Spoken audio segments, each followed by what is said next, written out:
Esse é o podcast Mais Vida aqui pelo Dr. Play, começando uma edição. Iremos com certeza levar informações sempre diferenciadas e que num contexto maior somos transformadores de vidas e também salvamos vidas. Inclusive, esse é o grande lema básico do programa aqui.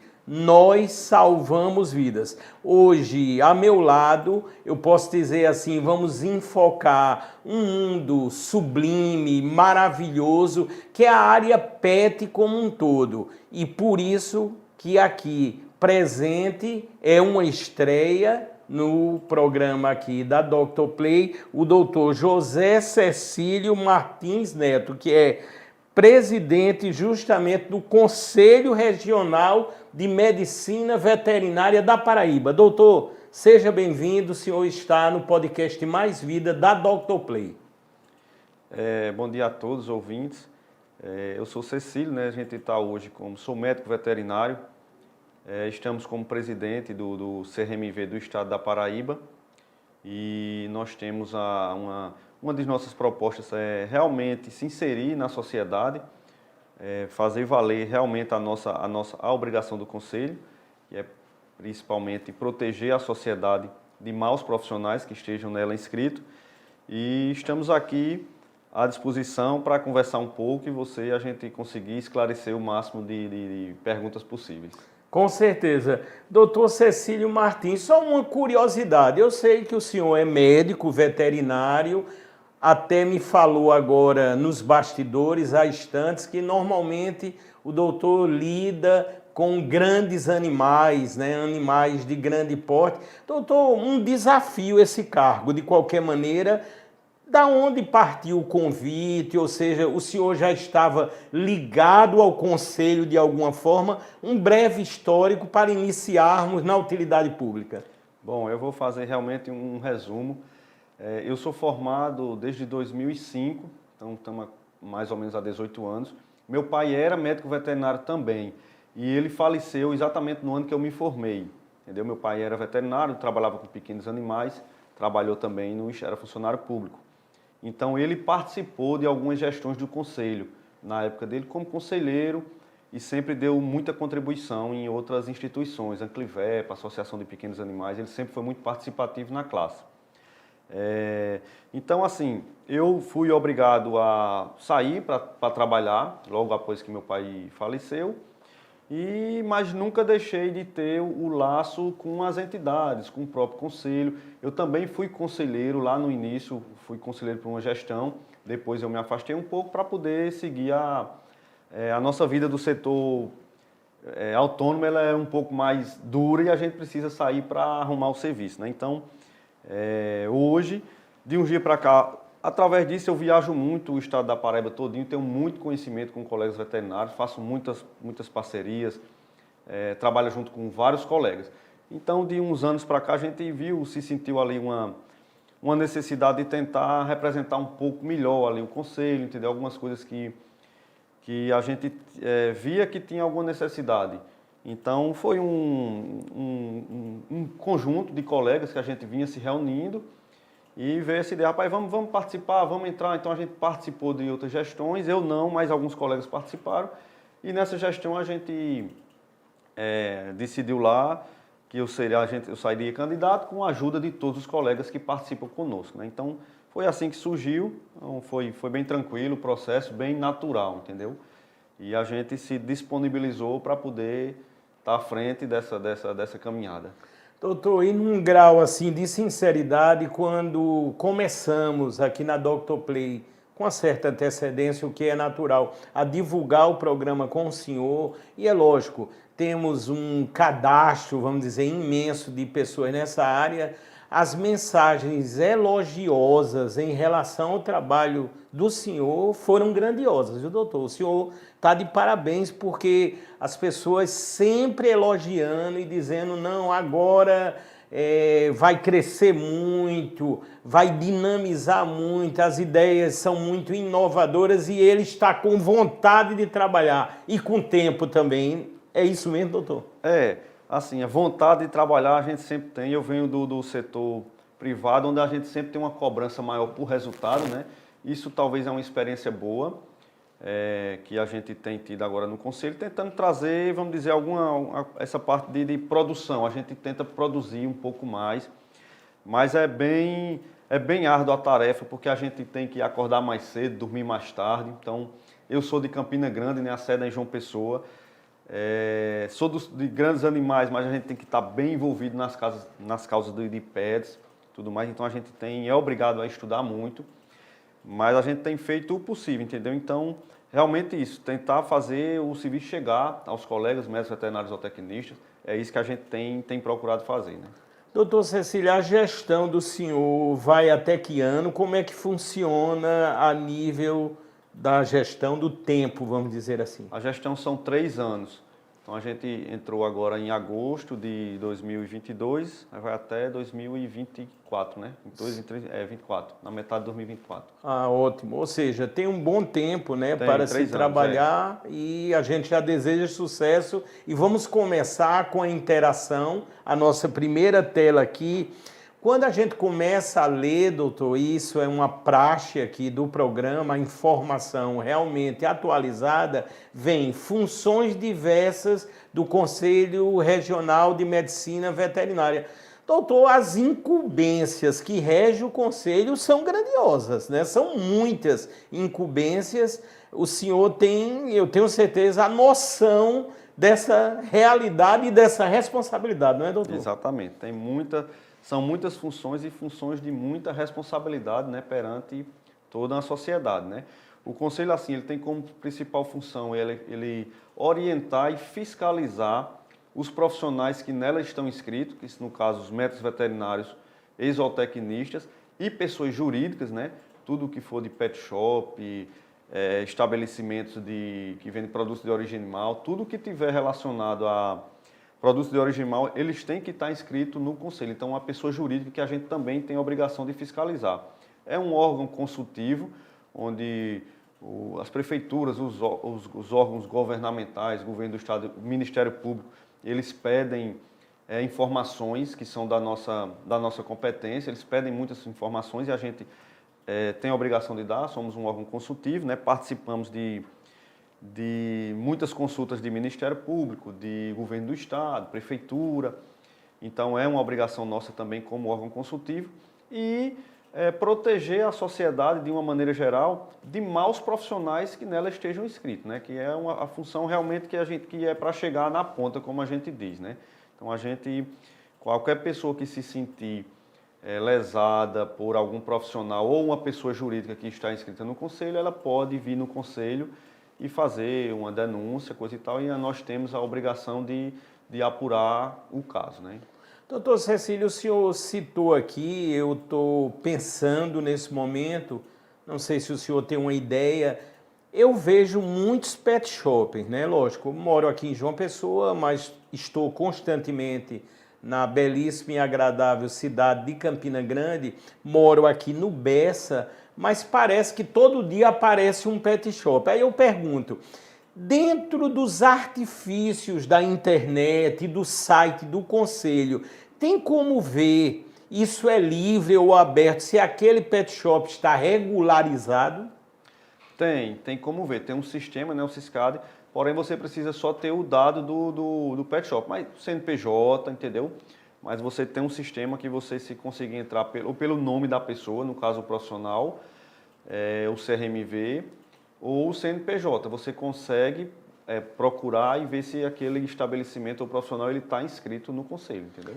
E o senhor acha esse número, né, de pet shops demasiado, assim, ou seja, ou há esse espaço realmente para todos? Olha só, é assim, com a evolução a população vem crescendo, né, muito com uma certa rapidez. Da mesma forma são a criação de pequenos animais, isso vem crescendo muito. Então, realmente tem essa demanda de pet shop, de vacinação, de fazer tosa, banho, porque vem aumentando muito a questão da criação desses pets, né? Mas assim, é porque a gente só vê os dados dos estabelecimentos que estão abrindo, mas também tem outros fechando, entendeu? não na mesma velocidade, né? Mas tem pessoas que mudam de ramo, que saem de um pet e muda para a clínica, muda para outro estabelecimento. Então, isso é um negócio meio que rotativo, entendeu? Mas realmente é uma quantidade muito grande nesses últimos tempos de pet shop, de clínica que vem abrindo. No próximo tópico aqui na sequência, eu notei, inclusive extraí do site, das redes sociais do Conselho, diz aqui, manifesto em defesa do ensino da medicina veterinária. Doutor, o senhor acha que nesses últimos anos houve, vamos dizer, uma facilidade em se abrir clínicas e talvez isso resulte em profissionais não tão bem capacitados como se deveria ser? E aí, doutor? Sim, isso é uma preocupação nossa, né? A gente tem criado uma comissão de ensino no estado da Paraíba, que tem na frente dela o professor Adriano, que ele é ouvidor, inclusive, da UFCG, é professor lá em Patos, e ele tem um trabalho excelente nessa área. Já tivemos reuniões, convidamos todos os coordenadores dos cursos de medicina veterinária do estado da Paraíba, já fizemos isso, talvez uma das poucas aqui do Nordeste que fez essa reunião. E na Paraíba nós temos hoje 12 faculdades de medicina veterinária. Então, assim, de 5 anos para cá, dobrou, triplicou essa quantidade de curso, né? Então, isso é uma preocupação porque o Conselho por si não participou desse processo de abertura, né? Porque é competência do MEC. O MEC é quem vem, é quem libera o curso, é quem dá o aval. Às vezes chama o Conselho consultivamente, mas nem sempre dá a devida atenção. Então, nossa preocupação, a gente convidou os colegas, os coordenadores dos cursos, para estudar sobre a grade curricular. Tem algumas mudanças da grade curricular que nós, o Conselho, nós até nível federal, o Conselho Federal, também tem um trabalho nessa comissão de educação e ensino, que já foi feito um levantamento de algumas mudanças que precisa ter na grade curricular.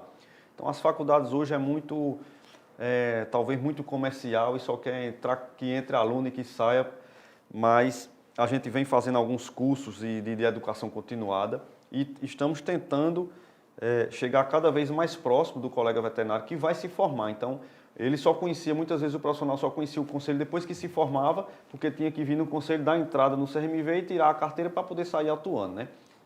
Na maioria das vezes eles se formavam em Patos ou Campina Grande e só conhecia o conselho no dia de tirar a carteira. Então, a gente tem ido em busca dele antes dele terminar o curso.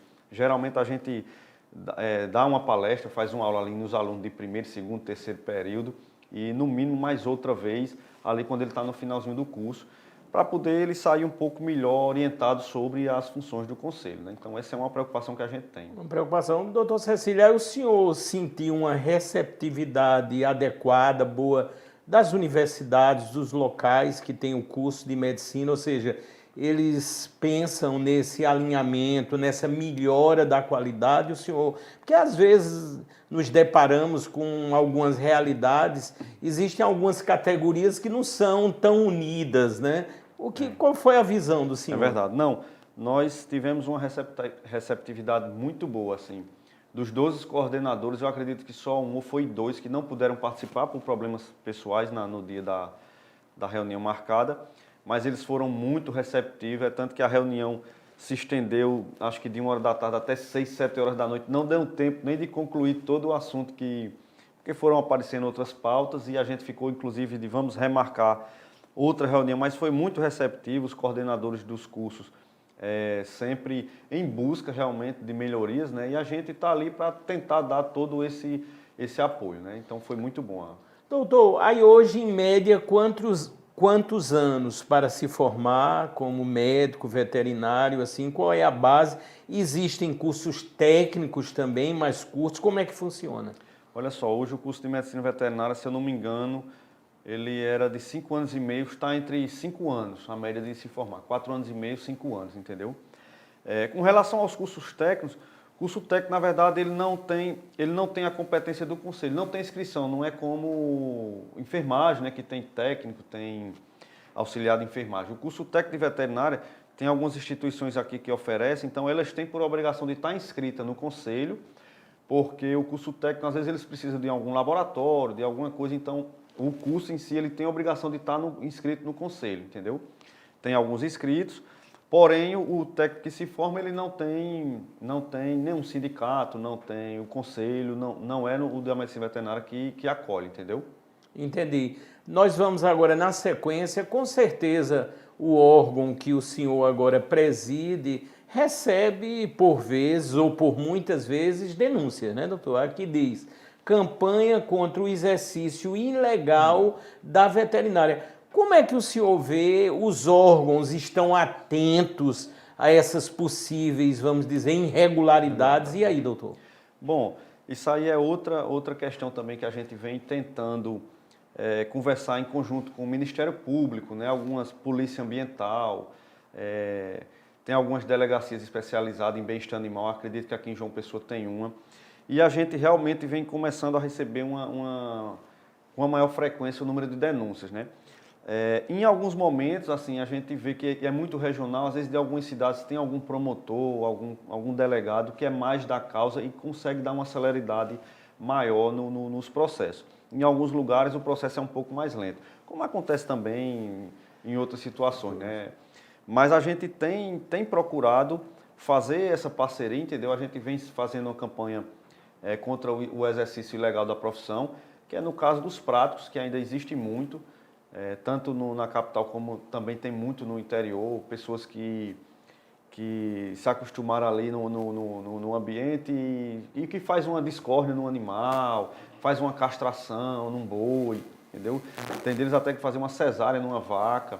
E aquilo era naquele tempo que tinham poucos profissionais, realmente a pessoa se via na obrigação de tentar resolver. Chama até um rezador, chama um prático, e isso acontecia muito nos interiores, né? A gente acredita que isso vem diminuindo por uma questão que vem se formando mais médicos veterinários, né? Então, antigamente, a pessoa estava lá em Cochixola, que eu sou dali do Cariri, falo em Cochixola porque é uma cidade que o pessoal sempre faz a referência, mas eu tenho clientes lá, mas antigamente não tinha um veterinário naquela região, então ele tinha que buscar um veterinário de Campina Grande ou de fora e tinha essa dificuldade. Quando vinha uma urgência, ele era obrigado a chamar o que tinha, né? Fazer o que tinha. Então, porém, ainda existem assim, as situações de práticos que eles estão realmente enganando a sociedade. Eles se dizem ser profissionais habilitados e não são. Então, esse é o que a gente tem procurado atentar à população, né? A sociedade de uma maneira geral, que quando vê um caso, não é obrigação, vamos dizer, diretamente nossa, porque prático é uma contravenção, é um exercício ilegal da profissão, é coisa da delegacia, pode ir direto para a delegacia, para a polícia mesmo, é caso de polícia. Mas a gente tem condição de fazer todo um trabalho em conjunto, né? A gente tem um corpo jurídico que ajuda a formular uma denúncia e entregar ao Ministério Público e tentar acompanhar esse caso. Então é isso que a gente vem buscando fazer. Doutor Cecílio, interessante. Eu tenho, como falei no início, um projeto de minha autoria que, entre os argumentos de denúncia, também tem um setor para denúncia na área animal. O projeto Nós Salvamos Vidas a nível nacional. Eu sempre notei uma dificuldade muito grande de resposta quando se quer denunciar. Eu me lembro, doutor, que até eu fazendo testes, vamos dizer, que as pessoas terminam buscando ou me encontrando de alguma forma, e uma vez eu tive que formular uma denúncia de maus tratos, estava ocorrendo na Epitácio Pessoa, em João Pessoa, e quando eu liguei para a polícia, por exemplo, a polícia militar, de forma imediata para agir, o que eu ouvi do outro lado foi a resposta seguinte, de que eles não tinham condição ou estavam sem tempo até para combater os bandidos. Aí ele disse desse jeito, imagine os animais. Portanto, assim, me deu uma tristeza muito grande e eu me senti muito impotente. E eu escuto isso há anos apresentando programas na área de saúde, em vários setores as pessoas não têm assim uma eficácia nas denúncias. E aí, doutor? É verdade, funciona mais ou menos assim.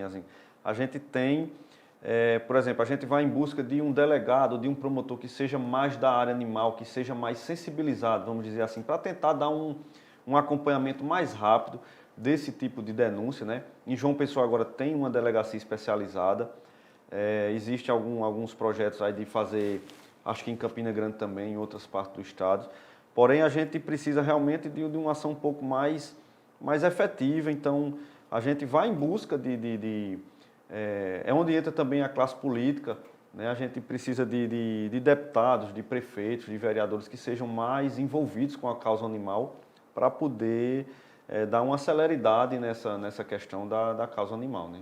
E vem um lado agora na próxima tela que eu julgo de máxima importância e dentro da utilidade pública, que é o nosso lema, diz: animais fazem bem ao coração e ajudam a diminuir a depressão. Doutor, isso é um fato já comprovado cientificamente. Eu posso citar alguns relatos.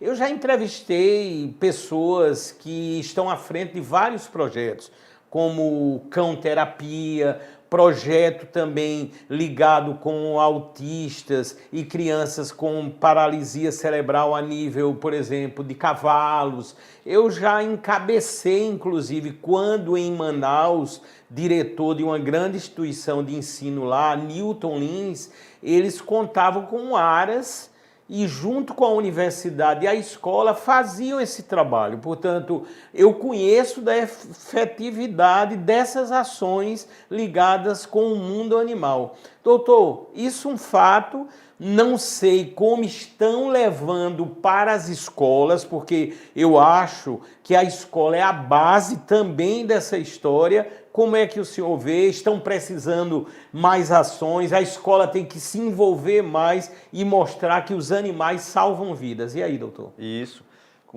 É por isso que a gente vê esse crescente, por exemplo, até outras espécies agora o pessoal está criando em casa, né? Esses passarinhos que são bem domesticáveis e porquinho da Índia. Mas isso aí ajuda muito as famílias, as crianças de hoje, com toda essa evolução tecnológica, e está quase tudo se perdendo ali pelo celular, e termina que os animais ajudam essa criança a ter contato com a própria natureza, né? A questão da ecoterapia.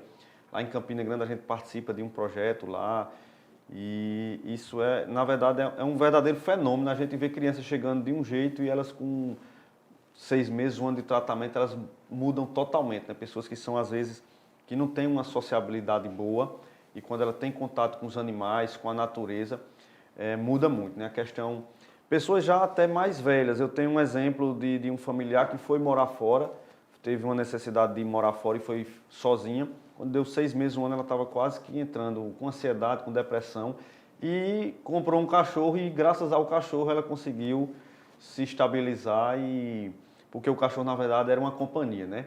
E para criança, eu já vi alguns relatos que, tipo, a gente sabe que esses animais de estimação, eles vivem a quantidade de anos menos do que pessoas, né? Um cachorro vive normalmente ali 15 anos, 14 anos, não tem uma idade tão avançada. Então isso faz com que a própria criança ele consiga conviver com a morte mais cedo, né? Então os próprios animais ali vai dando essa orientação às crianças, né? Conviver com isso um pouco mais cedo, né? É muito interessante, eu sempre costumo ressaltar esse ponto, além, repito, das comprovações diversas, né, científicas nesse setor. A gente sabe que quando chega um animalzinho de estimação em um lar, né, vamos dizer, as criaturas abençoadas por Deus, há toda uma transformação na vida. Eles unem casais, é uma coisa incrível em todos os setores. E muitas vezes animais até exóticos que as pessoas passam a criar. Esses animais, eu já vi gente criando de tudo, viu, doutor? De cobra, coruja, já entrevistei. Esse trâmite de legalização passa também pelo Conselho ou seria direto com o IBAMA?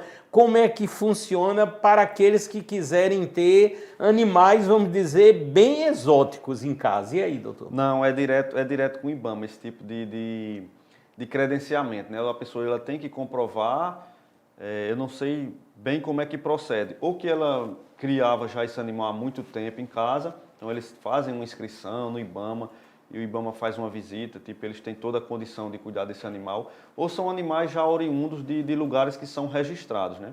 Aí são animais marcados, anilados ou chipados, que são totalmente rastreáveis.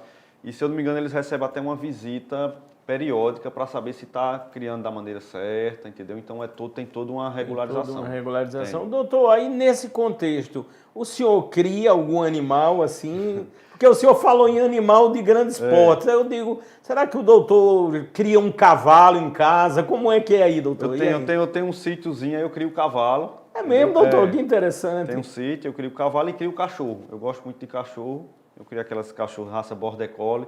Também tem uns vira-lata e tem outros animais. Eu gosto muito de todos os animais, né? Doutor, nesses atendimentos do senhor de animais de grande porte, como o senhor já falou, qual foi o animal, vamos dizer assim, mais diferenciado que o senhor atendeu?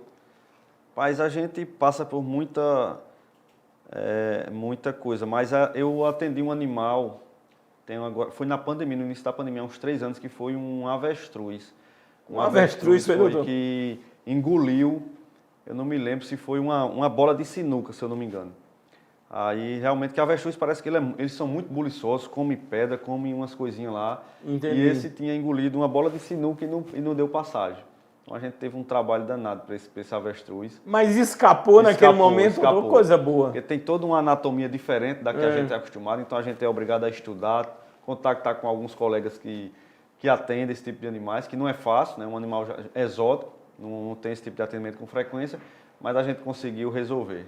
Doutor, e os cavalos, animais imponentes, né, doutor? Assim, há um fascínio, né? Quando a gente chega junto assim, parece que impõe aquele respeito e o amor ali é uma coisa grandiosa que se cria, né? Eu conheço, lógico, algumas pessoas que criam. Estou lembrando aqui, por exemplo, o meu cunhado, ali no meio, entre Campina Grande e João Pessoa, tem o Lagos, que é do Evandro Palhano, é um dos sócios aí da Aliança.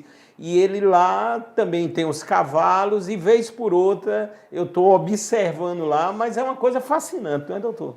O cavalo é muito fascinante. Ele tem assim, como o senhor disse, é muito imponente e ele é muito dócil, entendeu? Os cavalos, de uma maneira geral, eles são muito dóceis, eles conseguem conquistar as pessoas. Quem tem convivência, ele realmente é um animal muito dócil, apesar do tamanho, mas ele vem comer na mão da gente, um cercado grande, quando a criança vem, ele vem e come na mão, é muito dócil, entendeu? É um animal que realmente fascina e conquista.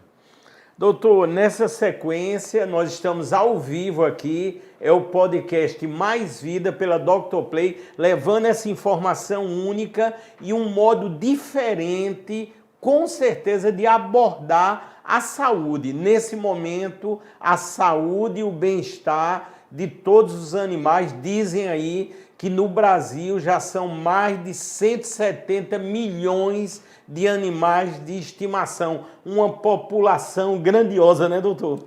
É muito grande, né? Então, para você ver qual é a importância que a medicina veterinária e a zootecnia tem sobre a população, né? Para poder dar conta dessa população de animais. Doutor, aí nesse quadro aqui, utilização de animais em pesquisa científica. Qual é o olhar do senhor? Eu sei da necessidade, né, em muitos casos, das regulamentações exigidas, mas o senhor vê isso com bons olhos ou há muito exagero em algumas situações? Olha só, nós temos também uma comissão de bem-estar animal, a comissão de ética, junto com essa comissão de ensino, que também trabalha junto com as faculdades, que geralmente a utilização de animais em pesquisa científica estão nas faculdades, né? Isso tem sido assim, são temas bastante controversos ultimamente, mas a gente tem procurado participar dos debates. Todas as faculdades, essas instituições que possuem animais de pesquisa, eles têm que apresentar um projeto, encaminhar ao conselho. O conselho passa por uma comissão e depois passa por toda uma plenária, onde são discutidos vários aspectos sobre aquele projeto. E dali vamos dizer assim, aprovado ou não esse projeto, se segue adiante ou não, né? Logicamente que tem todas outras regras a serem seguidas, o próprio MEC, o CONBEA, que é a Comissão Brasileira lá de Ensino e Pesquisa. Então a gente tenta trabalhar em conjunto e evitar que alguns excessos sejam cometidos, né?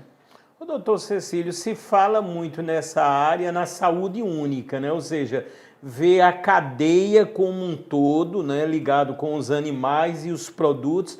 Isso tem sido exercido ou carece de maior informação, de maior capacitação, de maior esclarecimento? Como é que o senhor está vendo isso tudo? Bom, eu acho que a Preço de hoje necessita um pouco mais de mais informação por parte tanto da população como também dos políticos de uma maneira geral, de dar a devida importância, né? Tipo, a gente sabe que uma boa quantidade de doenças da saúde pública vem de zoonoses. Zoonoses são exatamente doenças que transmitidas de animais para as pessoas, né? Então você vê que a medicina veterinária está totalmente ligada à saúde das pessoas também. Todo produto de origem animal que tem hoje na nossa mesa, ele passou em algum momento ali por uma inspeção de um médico veterinário ou do zootecnista, seja carne, ovos, leite, né?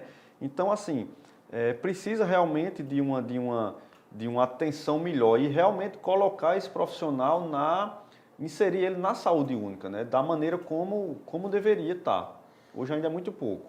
Doutor, eu sei que estamos diante de um mundo diferente, em constante mudança e evolução. Estou me lembrando dos burrinhos, doutor. Eu sei que as motos tomaram os locais, né, com muita eficiência nos sítios, nas fazendas, nas pequenas cidades. E os burrinhos foram para onde? Vendidos ou sacrificados? E aí, doutor? Não, ainda tem muito burrinho aí na cidade Tem, do interior. doutor? Tem. A gente anda bastante. E na própria, assim, em João Pessoa, Campina Grande, a gente não encontra mais no centro, mas nas periferias, entendeu? Na zona rural, a gente ainda encontra muitos burrinhos, os jumentinhos ali ainda de carroça fazendo algum servicinho. Interessante, né, doutor? Aparece-me até vamos dizer, estão tentando regulamentar a nível da cidade, né? Das carroças ali. O senhor ouviu alguma coisa nesse sentido? Sim, já tem algum trabalho por parte tanto da Prefeitura de João Pessoa, de Campina Grande também. Eu vejo que eles têm feito um cadastramento dessas famílias que ainda sobrevivem da carroça, entendeu? Então tá sendo feito alguma coisa quanto a isso, todos uns programas sociais e tentar tirar realmente aqueles animais que sofrem maus tratos, né? Que ainda tem animais que sofrem maus tratos. Então, isso aí eu vejo que eles estão tentando realmente acabar com os maus tratos nesse tipo de animal. Doutor, nós vamos ver no próximo tópico. Sabemos que com a pandemia, os artifícios, vamos dizer, digitais, eles evoluíram. Hoje se faz uma videoconferência com muita facilidade e os intercâmbios, até internacionais, eles se tornaram normais. Aí vem a colocação, os cursos necessários e a capacitação contínua. Em relação ao corpo, ao pessoal do conselho que o senhor está presidindo, isso tem ocorrido, ou seja, há todo um cronograma, porque a atualização, principalmente agora com a inteligência artificial, se não tivermos cuidado, ficaremos na eternidade para o passado. E aí, doutor? É verdade. Não, é toda uma preocupação que a gente tem. A gente tem, graças a Deus, um setor de comunicação bem eficiente. A gente tenta usar todas essas ferramentas possíveis que estão a nosso favor, né? A gente criou um grupo fechado, é um grupo que os profissionais participam e todos os dias a gente está ali colocando as matérias que estão em alta, resoluções novas. O conselho ele é muito regido em cima de resoluções e elas mudam muito rápido. Então a gente tenta passar esse máximo de informação possível, porque acontece de profissionais vêm numa linha de raciocínio e muda de uma hora para outra, muda a resolução e ele não fica sabendo. Então ele às vezes está ali cometendo algum erro, mas por uma falta de informação, né? Então a gente tenta buscar essa informação o mais rápido possível, usando todas essas ferramentas, né? A gente tem um site, tem um Instagram, tem YouTube e pelo menos uma vez por mês a gente faz uma palestra presencial e outra nessas plataformas online, né?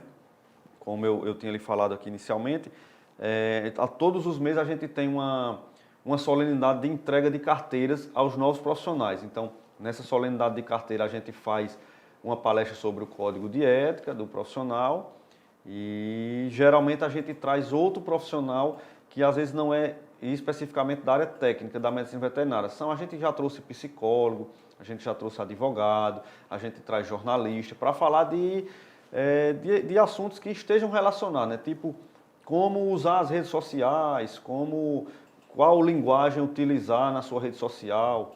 essa questão da pandemia, que tem muitos profissionais da área da medicina veterinária e zootecnia que sofrem algum problema psicológico. Tem ansiedade, tem depressão. Então eu acho que foi agora em janeiro, a gente fez uma palestra com uma psicóloga só sobre isso.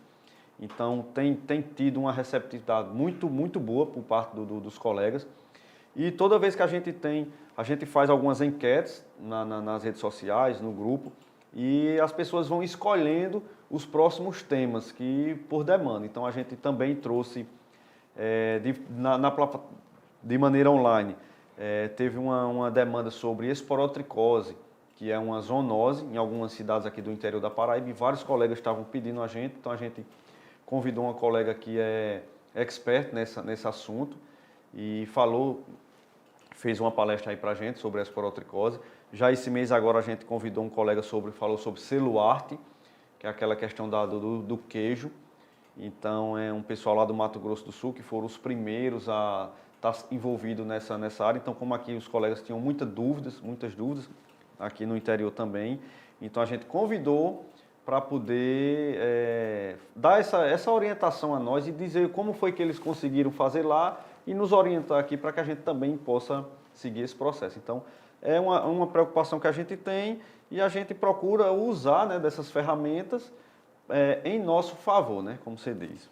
Doutor Cecílio, é lógico que os animais, as criaturas divinas também adoecem e notamos que há uma carência muito grande, eu digo, para os menos assistidos, né, os tutores desses animais, quando vai para uma ação particular, eu conheço muito bem, é bem caro as cirurgias, tratamentos, medicamentos, e há um anseio muito grande, eu posso dizer, de toda a Paraíba, já demanda várias gestões, vários anos, aqui sempre pensamos positivamente, mas será que o hospital veterinário de João Pessoa, o público, dessa vez sai? E aí, doutor? Olha só, a gente nós já fomos convidados, inclusive aqui pelo secretário o Elson, acho que é o secretário de Meio Ambiente, que está à frente dessa questão do hospital veterinário, como também estava do Castramóvel. E nós estamos participando das discussões, né? Nos disponibilizamos, nos apresentamos logo que assumimos, para que a gente queria realmente participar desse debate, né? Então, tivemos uma boa receptividade e temos participado. Eu acho, inclusive, que eles estão num processo aí de licitação da clínica, né? Acho que já tem um terreno reservado para isso e algumas verbas já alocadas. A gente sabe que todo esse trâmite realmente é um pouco mais lento e quando a gente fala da causa animal parece que ele fica mais lento ainda, né? Mas eu acredito que já está bem avançado. O Castramóvel aqui da cidade de João Pessoa já funciona, Campina Grande também, outras cidades também já tem aí umas 5 ou 6 cidades da Paraíba que funcionam. Então isso é um primeiro passo, isso é uma realidade que a gente estava muito distante, mas hoje a gente já tem, em alguns municípios já funcionando. Eu falei de Cochichola, um exemplo de Cochichola é uma cidade que tem um centro cirúrgico lá, então público. Interessante. Cochichola, então talvez pouquíssimas na Paraíba tenha. Então, Cochichola tem esse hospital lá para fazer o programa de controle populacional, entendeu? Então, assim, a gente vê que aqueles políticos que estão mais ligados à causa animal, mais sensibilizados, o processo anda mais rápido. Então, é uma esperança que a gente tem, a gente ajuda, mas também a gente cobra e a gente espera que esse processo venha se adiantar.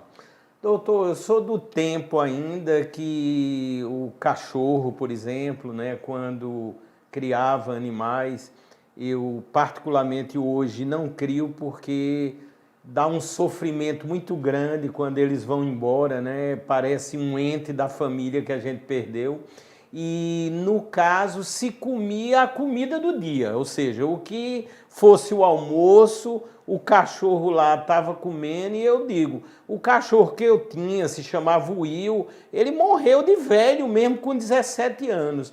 As pessoas às vezes comentam, né, são informações diversas, que as rações que estão fazendo com que vários cães e gatos venham a adoecer. Qual é a visão do senhor em relação às rações?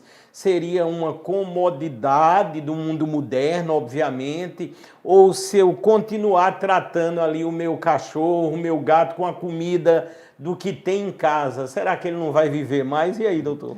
Não, veja só, realmente o animal, cachorro e gato no caso, eles são carnívoros, né? Então são animais que necessitam daquela quantidade de proteína. Quando eles estão em ambiente natural, eles precisam caçar, né? Eles precisam ir em busca do seu alimento. Quando a gente vai domesticando esses animais, então isso é a própria evolução. A gente tem a obrigação também de fornecer alimentação para ele, que é um animal que tá privado de caçar, então a gente tem que fornecer um gato, um cachorro. Mas hoje tem muitos estudos, a tecnologia é muito grande, então todas essas rações são fabricadas de acordo com as necessidades de nutrientes que esses animais precisam diariamente, entendeu? Então, assim, logicamente temos que ter uma quantidade maior de proteína, quantidade menor de proteína. Você vê esses cachorrinhos mesmo de casa, de pequenininho, de 1 kg, de 2 kg, eles comem um tantinho de ração, 50 gramas por dia, e defeca do tamanho de nada. As próprias rações, hoje elas são a tecnologia é tão avançada que até o animal defeca um pouco mais seco, que é para já ajudar na limpeza, entendeu? Então, mas elas são feitas em cima de todas as necessidades de nutrientes diárias que cada espécie possui.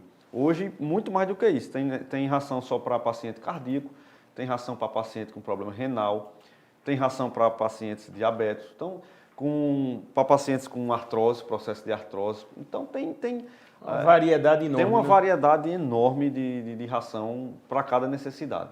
Estou me lembrando até agora, quero mandar um abraço para a Priscila Barnabé, brevemente vai estar aqui, que lançaram as empadinhas Pets Barnabé. O senhor ouviu falar, doutor? Vi falar. Inclusive, eu acho que eles estão inscritos, inclusive, no conselho, para poder fornecer esse tipo de alimento. Sim. Eu não fui lá ainda fazer uma visita, mas... Eu estive, doutor, na fábrica, né? Inclusive, muito interessante, me mostraram isso já há um tempo, né? Porque eles fizeram todo um teste. Eu vou dizer, o teste feito lá com os cães, quando coloca as empadas, vai ter que ter muito dinheiro, porque se botar umas 20, eles comem de uma vez. É um negócio impressionante, quer dizer, é um mundo muito diverso esse, né? É verdade, e isso aí já, talvez, eu não sei como é um petisco, né? Um petisco para os pets, e aí tem toda, vamos dizer assim, a indústria, ela tem todas as técnicas do cheiro, né? Que é muito atrativo,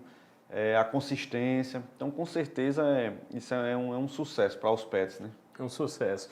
Vamos ver na próxima tela, sabemos que hoje todo conselho, todo órgão funciona bem se houver uma integração.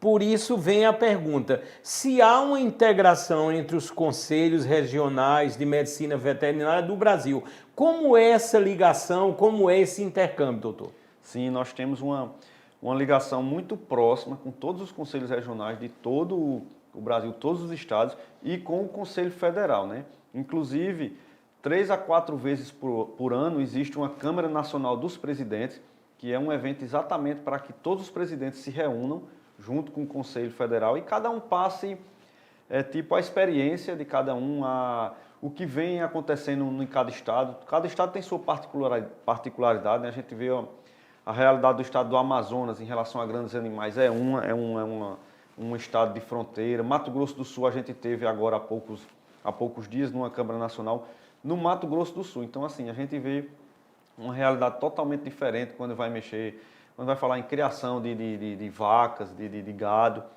por conta a regionalidade, né? Então, lá tem uma condição de criar, aqui a gente tem outra. Então, a gente troca esse conhecimento, troca essas experiências, onde se reúne, cada um conta a realidade de cada estado para poder, onde são redigidas as resoluções, as portarias, para regulamentar aquele tipo de ação de acordo com a profissão, né? Então a gente tenta chegar a um consenso de resoluções que atendam a todos os estados. Então a gente tem realmente um contato muito frequente. Um contato. E isso é de suma importância, né? Porque se trocam informações, muitas vezes informações valiosas. E outra coisa, o alinhamento, né, doutor, necessário para que se siga em conjunto, né, com as ações, né? Isso. Por exemplo, agora a gente teve uma suspeita de gripe aviária na fronteira, então os estados que estão lá na fronteira estão, logicamente, estão bem mais preocupados com fazendo suas atuações junto à Defesa Agropecuária do Estado, Ministério da Agricultura, e a gente está aqui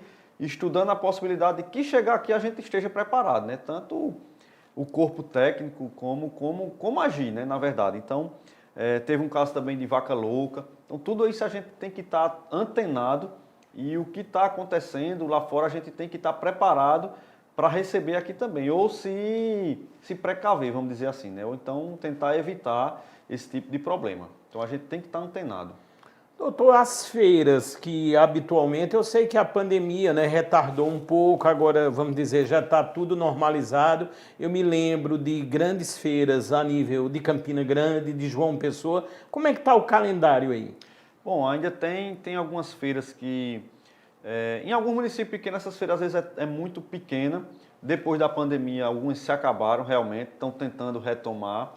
Mas, inclusive, a gente em reunião agora há alguns dias com o secretário de Agricultura do Estado da Paraíba, a gente vem começando a fazer uma ação em conjunta na questão do Guia de Trânsito Animal, né, que é o GTA, para esses animais que vão participar de vaquejadas ou de exposições.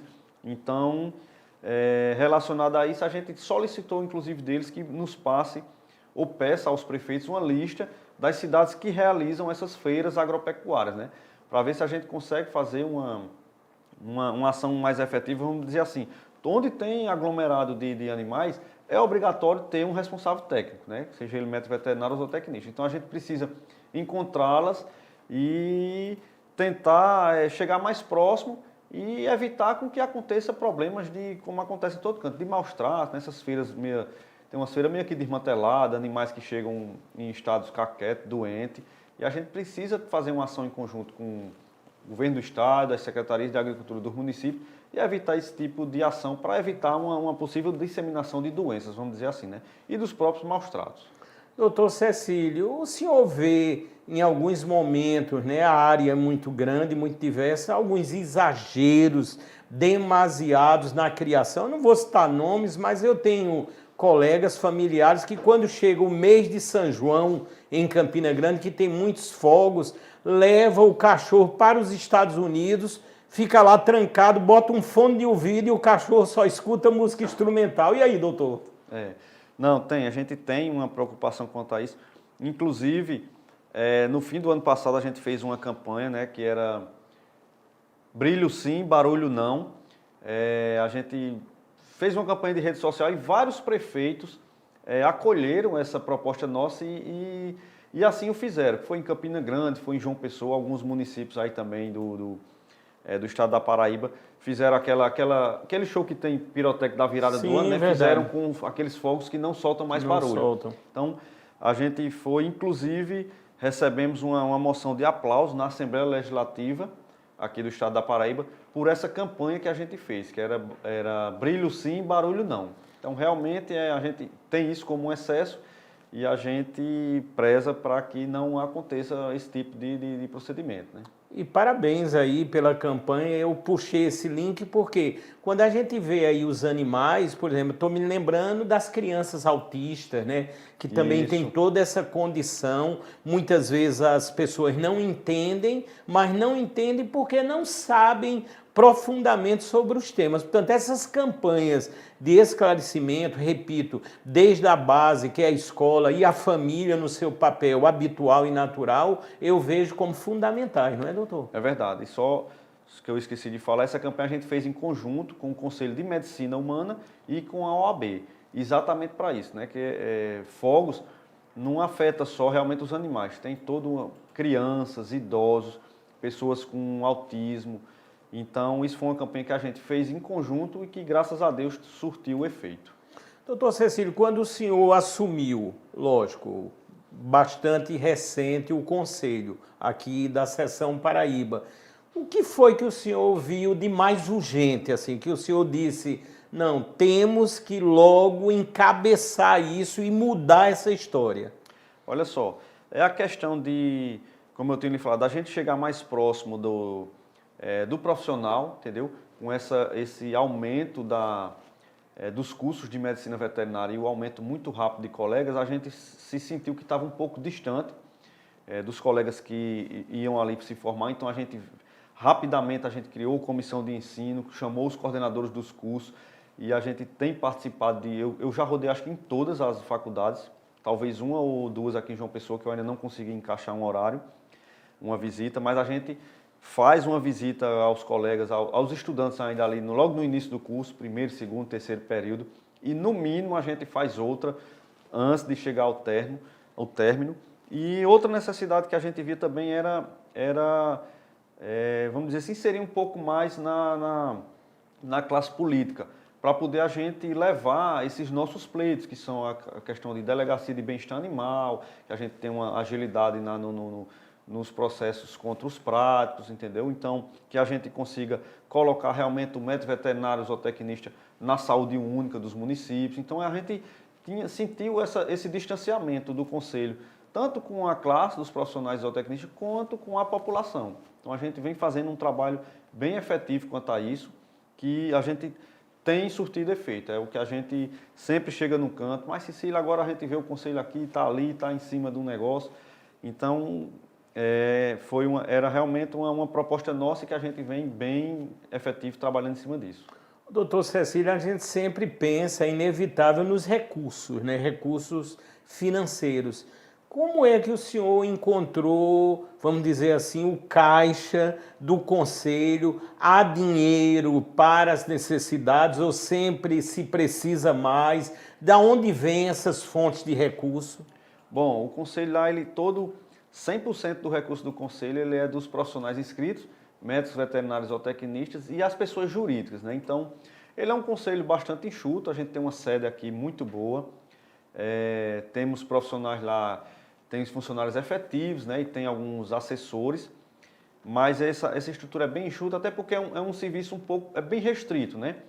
Então, mas sempre foi muito enxuta essa estrutura, e quando a gente quer fazer alguma coisa a mais do que está previsto, a gente recorre ao federal, ao Conselho Federal. E uma parte dessa arrecadação é repassada ao Conselho Federal, entendeu? Então, toda a anuidade dos profissionais fica uma parte no regional e outra parte vai para o federal. Então, na verdade, às vezes o federal tem um dinheiro lá que serve para nos acudir em momentos que a gente necessitar. Então, a gente já recebeu aqui uma compra de um carro, foi inclusive no finalzinho da gestão passada. Eu estou brigando agora para a gente colocar energia solar. Então, a gente faz um projeto aqui, encaminha para o federal e estando tudo ok, o federal nos ajuda também financeiramente com algumas atividades. O senhor falou de carro, eu me lembrei agora, quero mandar um abraço, estará no mês de abril aqui a doutora Shirlene Gadelha, a grande médica lá à frente do Hemocentro da Paraíba, porque o governo do estado vai receber o ônibus e nós em primeira mão iremos mostrar, iremos divulgar, ou seja, o ônibus vai nos bairros para coletar o sangue e salvar mais vidas. Portanto, um abraço à grande doutora, grande gestora, a Shirlene Gadelha. Doutor, nós estamos quase no final desse podcast, estamos ao vivo, agradecendo a todos. Eu sou uma pessoa muito tecnológica, além de tudo. Eu tive, doutor, acho que o senhor não era nem nascido, eu tive a primeira escola de informática em Campina Grande. Na época não havia internet, não havia, lógico, notebook, nem celular, que foi a Sológica, e funcionou ali na 13 de maio, era por trás de antes, era a Telpa, que tinha ali na 13 de maio, e eu já estava na área tecnológica. Aí sempre eu puxo esses links pela tecnologia como um aliado em todas as áreas. Por exemplo, no momento eu estou estudando muito os novos artifícios, aplicativos e programas na área da inteligência artificial. E eu já posso dizer que está sendo um divisor de águas. A inteligência artificial sendo usada literalmente em todos os setores e ajudando. Por exemplo, eu posso citar no caso aqui da área animal como um todo, a nível de exames. Os exames, quando com a inteligência artificial se torna muito mais fácil em concluir um diagnóstico e aí fazer um tratamento. Tanto irá revolucionar nessa área. Como é que o senhor pensa também a nível tecnológico nesse alinhamento em relação à veterinária? Não, realmente eu também sou muito adepto desse tipo de tecnologia, né? A gente só tem que ter um cuidado que isso avança bastante. Por exemplo, agora há poucos meses teve uma resolução do Conselho de Medicina Veterinária sobre o teleatendimento, né? Que é a questão de você faz aquela consulta inicial com o animal e depois alguma coisa você pode dar uma orientação depois. A pessoa tira uma foto, mandou aqui como está, vamos dizer, um ferimento que está em cicatrização. Então você consegue orientar um pouco mais à distância, sabendo que tem que ter as limitações, né, que nem todo tipo de atendimento consegue fazer dessa maneira. Então é uma resolução bem recente, mas que rege bem e esse tipo de tecnologia, né? A questão desses exames. Hoje a gente tem aparelhos que dão resultados rápidos, aparelhos de contagem de células de sangue, coletam sangue em 5 minutos, tem um parâmetro de resultados instantaneamente, né? Isso ajuda bastante a medicina. Então, eu sou adepto desse tipo de tecnologia, né? A gente só precisa estar sempre atento a regulamentar algumas questões, né? Como o caso do teleatendimento, da teleorientação, como a gente chama. Mas realmente isso não tem volta, essa tecnologia. Inclusive a gente criou até agora no Conselho 2 assessores virtuais, né? Um homem e uma mulher. A gente passou um enquete, o pessoal escolheu o nome. E Bacana. nós temos agora os 2 assessores virtuais que eles fazem vídeos explicativos orientando o pessoal, entendeu? A mexer no site, quando quer buscar uma orientação. Então, você vê que a gente está bem atento a esse tipo de tecnologia. Muito importante. Né? Aí, no caso, doutor, essas regulamentações, né, que principalmente com a pandemia vieram da telemedicina, elas têm a valia também para o caso da medicina veterinária ou existem diferenciações nessas liberações? Tem. Ela, assim, quem rege a da medicina veterinária é o Conselho Federal de Medicina Veterinária, né? Então, foi feito se debruçamos em estudos, o Conselho Federal, e foi repassado para os regionais. É aquilo que a gente estava dizendo. Cada um regional conta a sua demanda, como é a sua realidade local, para que o federal pegue todas as propostas e tente construir, né, uma portaria, uma resolução que atenda a todos os estados de uma maneira uniforme. Né? Então tem toda uma cautela quanto a isso, escuta todos os regionais, estuda as necessidades e estabelece as normas para poder fazer essas portarias para regulamentar, né? Todo um cuidado que deve ter. Estamos ao vivo, é praticamente o final dessa edição aqui do podcast Mais Vida pela plataforma Dr. Play, aonde entrevistamos, eu posso dizer, foi uma entrevista esclarecedora, uma entrevista muito necessária, além de tudo, o presidente do Conselho Regional de Medicina Veterinária aqui do estado da Paraíba, o doutor Cecílio Martins. Doutor, as palavras finais do senhor e posso dizer de coração um agradecimento total de todos que fazem aqui a Dr. Play. E foi muito interessante, muito importante, repito, e necessário essa entrevista. O senhor está de parabéns e queremos aqui agradecer e também desejar boa sorte nesse desafio que eu tenho certeza que o senhor está levando com muito êxito. Muito obrigado, doutor. Não, agradecer mais uma vez, Fábio, aqui a presença, o espaço que você tem dado a nós. E realmente esse é um programa de grande utilidade pública, né? A gente vê a necessidade. E falar de uma maneira geral à população que o Conselho está aqui para isso. A gente tem buscado fazer realmente com que as nossas ações cheguem à população. Todos aqueles que se sentirem lesados por algum profissional inscrito, pode procurar o Conselho. A gente procura averiguar tudo que chega até a gente, né? Tem os telefones, tem um canal de denúncia, então procura a gente nas redes sociais, estamos sempre à disposição e agradecer realmente, Fábio, mais uma vez aqui pelo espaço dado. Muito importante aqui essa participação nossa. As portas aqui da Dr. Play estarão sempre escancaradas, viu, para o conselho, para o senhor, para todas as ações, e daqui o nosso agradecimento à enorme audiência e todas as pessoas que com certeza através do YouTube e os que têm a plataforma Dr. Play irão visualizar, irão compartilhar e também iremos salvar vidas. Muito obrigado, até as próximas edições.